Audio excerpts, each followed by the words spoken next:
My name is Jordan Pennington. I'm giving a speech today on should the Electoral College be abolished through Central Texas College and in my Business and Professional Communications class. Next slide. Does your vote really matter? This is a question that is posed quite often by individuals that are voting members of the ages of 18 years or older due to the Electoral College. I don't believe that their vote actually matters because in all reality the Electoral College gets the ultimate say on who is elected as president. Next slide. So the main points that we're going to cover today is every vote should be equal. Electoral College votes give an unfair advantage based on the population and the way that they're assigned. The Constitution states that each state gets a minimum of 3 votes, even though their population wouldn't reflect that. So we're going to cover that a little bit today, and then what we can do to fix it. Next slide. Every vote should be equal. So every person's vote, I believe, should be equal. My vote is equal as your vote and is your vote. The way that the Electoral College is designed, that it is not equal. Due to, like I said, the Constitution allowing 3 votes per state minimum for Electoral College, when their population should not allow that.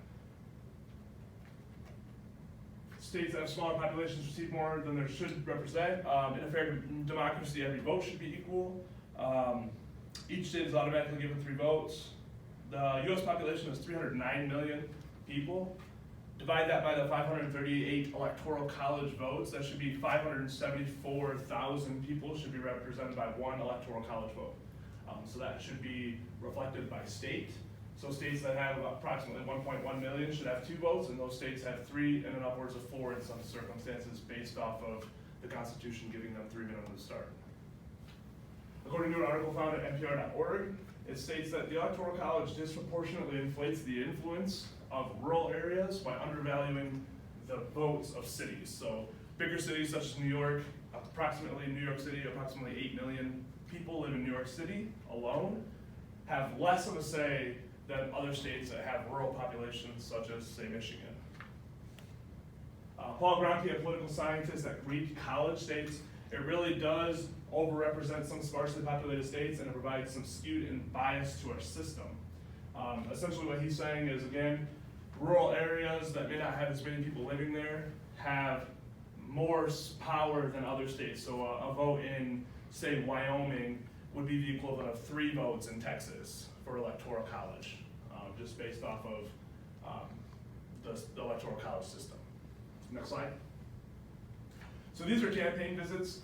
The way that they designed the Electoral College was to say, make it equal for smaller states such as Hawaii and Alaska not to be overpowered by the higher population states such as New York, California, and Texas. However, the way it is designed, it gives an unfair advantage to the smaller states because they have more power in an election, so they focus on them less, and they focus on swing states and states that have higher Electoral College votes. So only 26 states in the 2016 election were actually visited out of the 50 states.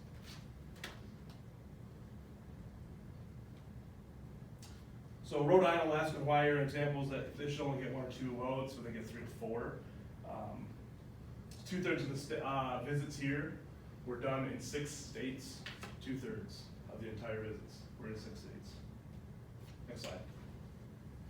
So how can we fix it? 4 times in U.S. history, the presidential candidates that won the election lost the popular vote, but won the Electoral College. So it was Hayes, Harrison, George W. Bush, and in most recent history, Donald Trump in 2016. Lost by 2.3 million popular votes. Even if a presidential candidate were to focus all of their efforts on the top 10 cities, if we were to do popular vote only, they would only have 7.9% of the votes needed to win an election. So they need 51%, majority of the population. 10 cities would be 7.9%. So the fear is that if they focused all of their campaigning efforts in those larger states like California, Texas, New York, and those big cities, even the top 10 cities, they'd still only have 7.9. Expand that to the top 100 most populated cities, and they'd still only have less than 20%. So the argument that it would, focusing on the larger population areas would give them the automatic win is not accurate at all. So how do we fix it? We abolish the Electoral College.